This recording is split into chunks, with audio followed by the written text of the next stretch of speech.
한강, 채식주의자. 아내가 채식을 시작하기 전까지 나는 그녀가 특별한 사람이라고 생각한 적이 없었다. 솔직히 말하면 아내를 처음 만났을 때 끌리지도 않았다.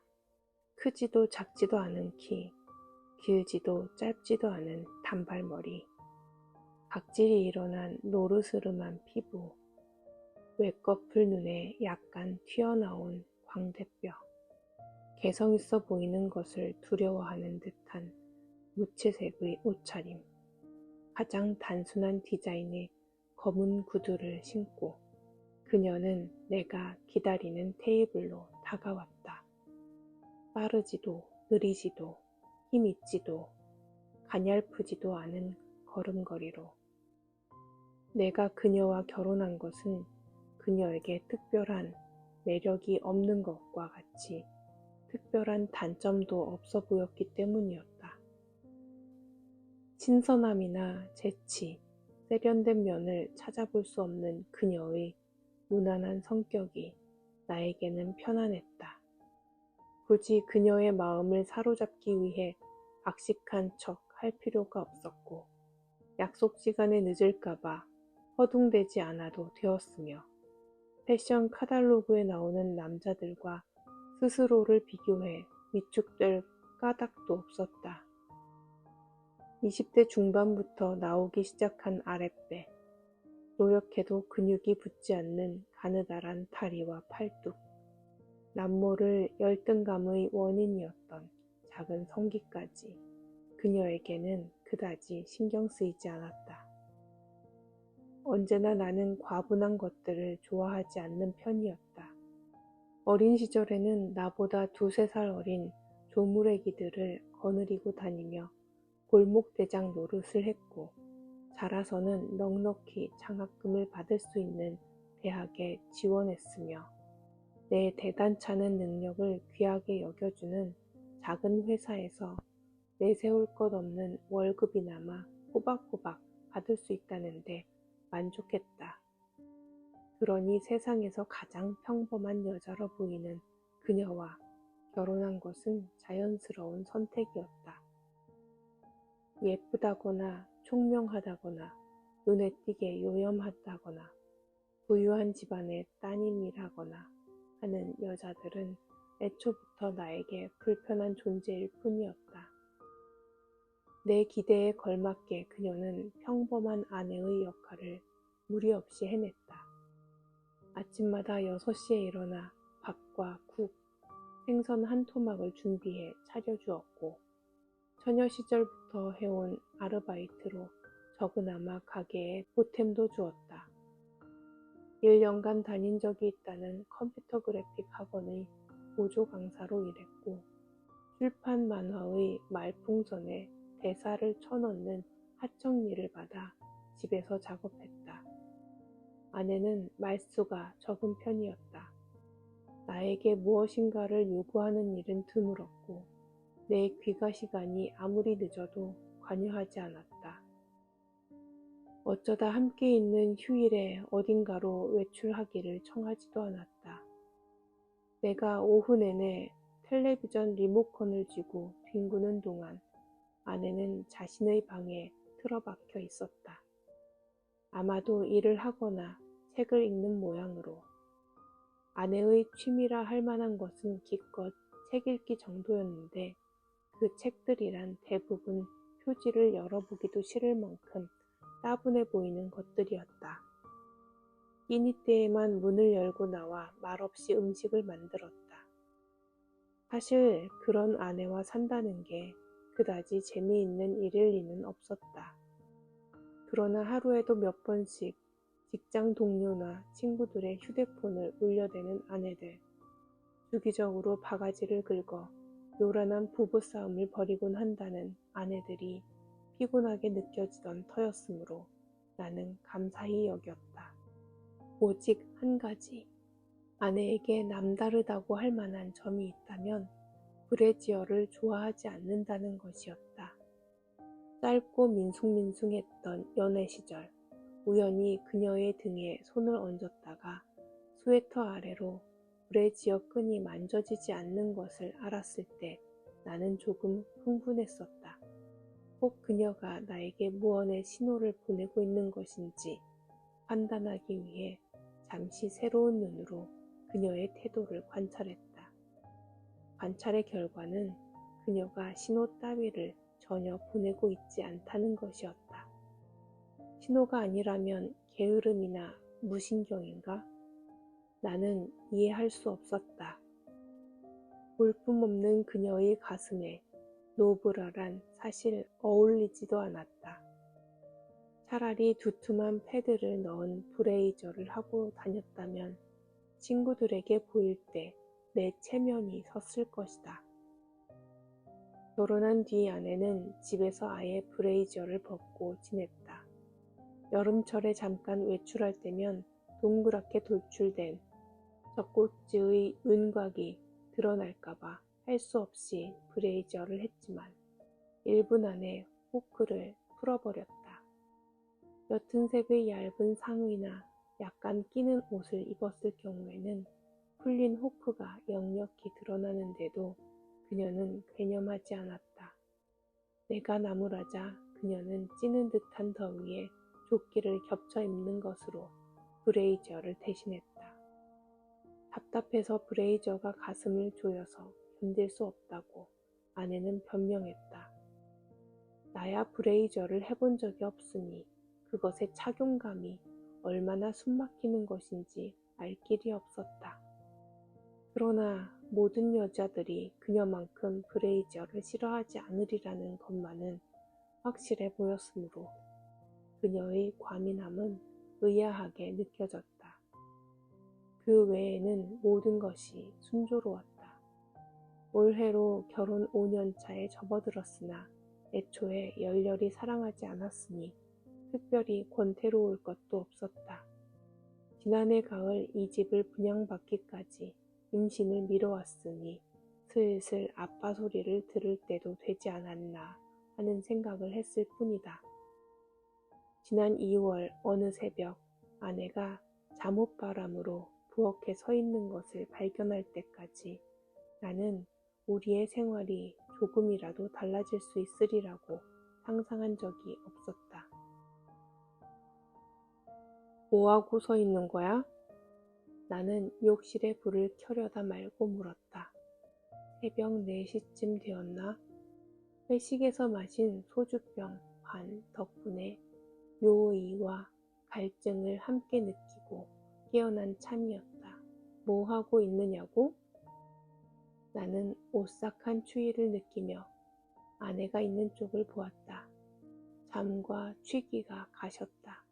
아내는 꼼짝 않고 서서 냉장고를 마주보고 있었다. 어둠에 잠긴 옆 얼굴의 표정을 식별할 수 없었으나 무엇인가가 섬뜩했다. 그녀의 숱 많은 염색하지 않은 검은 머리는 부스스하게 부풀어 있었다. 발목까지 오는 흰 잠옷치마는 언제나처럼 끝부분이 약간 위로 말려 있었다. 안방과 달리 부엌은 꽤 쌀쌀했다. 평소라면 추위를 타는 아내는 서둘러 가디건을 걸쳐 입고 펄 슬리퍼를 찾아 신었을 것이다. 그러나 언제부터 그렇게 서 있었던 것인지 그녀는 맨발로 봄, 가을까지 입는 얇은 잠옷 차림으로 아무 말도 듣지 못한 듯 우뚝 서 있었다. 마치 냉장고가 있는 자리에 내 눈에 안 보이는 사람이 혹은 귀신이라도 버티고 있는 것 같았다. 뭔가 말로만 듣던 몽유병인가? 나는 석상처럼 굳어있는 아내의 옆모습을 향해 다가갔다. 왜 그래? 뭐야 지금? 내가 아내의 어깨에 손을 얹었을 때 뜻밖에도 그녀는 놀라지 않았다. 정신을 놓고 있었던 게 아니라 내가 안방에서 나오는 것, 질문, 자신에게 다가오는 것까지 모두 의식하고 있었던 것이다. 그녀는 다만 무시했을 뿐이다. 가끔 그녀가 심야 드라마에 열중해 있을 때 내가 귀가 하는 기척을 듣고 있으면서 무시했던 것과 같이. 그러나 새벽 4시의 캄캄한 부엌, 400리터 냉장고의 희끄무레한 문 앞에서 몰입할 만한 무엇이 있다는 것인가. 여보! 나는 어둠 속에 드러난 그녀의 옆 얼굴을 보았다. 처음 보는 냉정하게 번쩍이는 눈으로 그녀는 입술을 굳게 다물고 있었다. 꿈을 꿨어. 그녀의 목소리는 또렷했다. 꿈? 무슨 소리를 하는 거야? 지금이 몇 시야 대체? 그녀는 나에게서 몸을 돌려 문이 열려있는 안방을 향해 천천히 걸어갔다. 문턱을 넘자 팔을 뒤로 뻗어 조용히 문을 닫았다. 나는 혼자 어두운 부엌에 남아 그녀의 흰 뒷모습을 삼킨 방문을 바라보았다.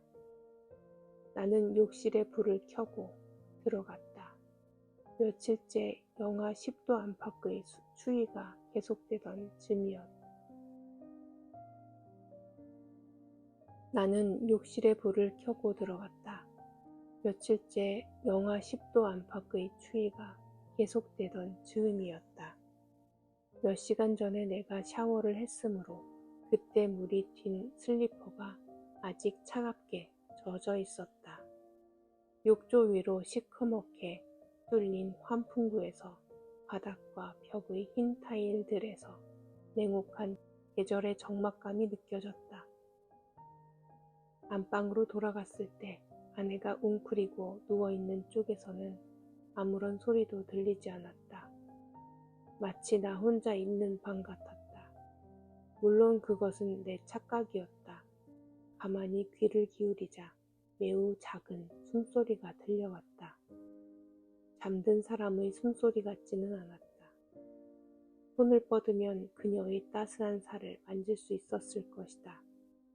그러나 왠지 나는 그녀를 만질 수 없었다. 그녀에게 말을 붙이고 싶지도 않았다. 이불 속에 누운 채 나는 잠시 현실감을 잃고 흰색 커튼을 투과해 방 안 가득 쏟아져 들어온 겨울 아침의 햇빛을 멍하니 바라보았다. 반쯤 머리를 들어 벽시계를 본 순간 튀어 일어나 문을 박차고 나갔다. 부엌의 냉장고 앞에 아내가 있었다. 미쳤어? 왜 안 깨웠어? 지금이 몇 시인데? 발에 물컹한 것이 밟혀 나는 말을 멈췄다. 내 눈을 믿을 수 없었다. 아내는 어젯밤과 똑같은 잠옷 차림으로 부스스 헝클어진 머리를 늘어뜨린 채 쪼그려 앉아 있었다.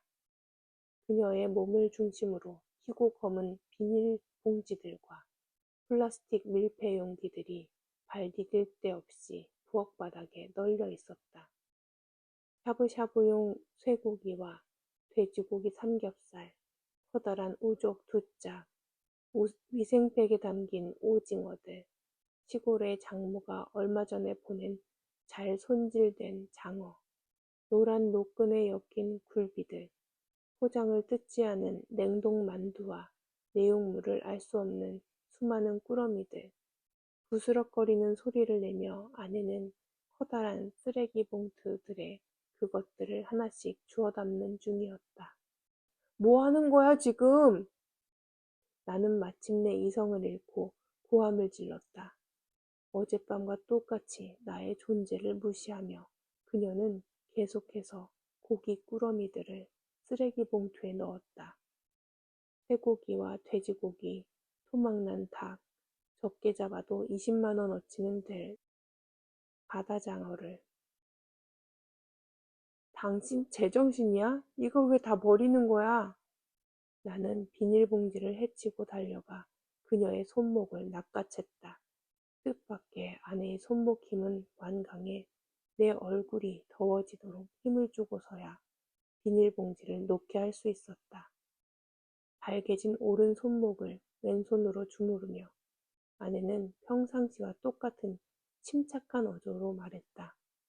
꿈을 꿨어. 다시 그 얘기였다. 표정 하나 흐트러지지 않은 채 아내는 나를 마주 보았다. 그때 내 휴대폰이 울렸다. 제기랄. 나는 간밤 거실의 소파에 던져둔 외투를 뒤지기 시작했다. 마지막으로 뒤진 안주머니에서 자지러지는 휴대폰이 소나기에 잡혔다. 죄송합니다. 집안에 급한 일이 생겨서 정말 죄송합니다. 최대한 서둘러 도착하겠습니다. 아닙니다.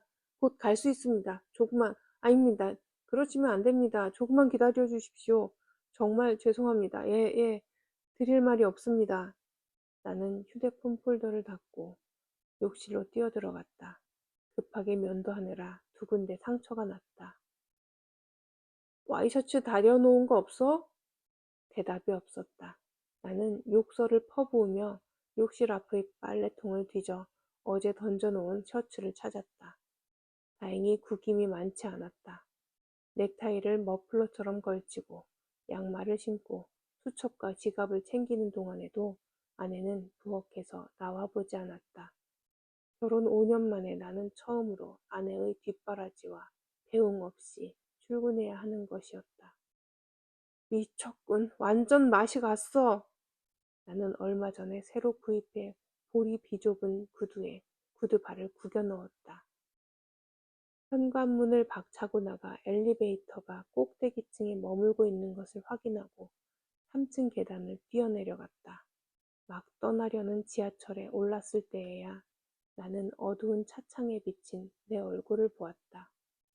머리를 매만지고 넥타이를 매고 셔츠의 구겨진 부분을 손바닥으로 문질렀다. 아내의 소름 끼치게 담담한 얼굴, 굳은 목소리가 떠오른 것은 그 다음이었다. 꿈을 꿨어 라고 아내는 2번 말했다. 달리는 차창 너머 터널의 어둠 위로 그녀의 얼굴이 스쳐갔다. 처음 보는 사람처럼 그 얼굴은 낯설었다. 그러나 거래처 사람에게 둘러댈 변명과 오늘 소개할 시안을 30분 안에 정리해내야 했으므로 더 이상 아내의 이상한 행동에 대해 생각할 여유가 없었다.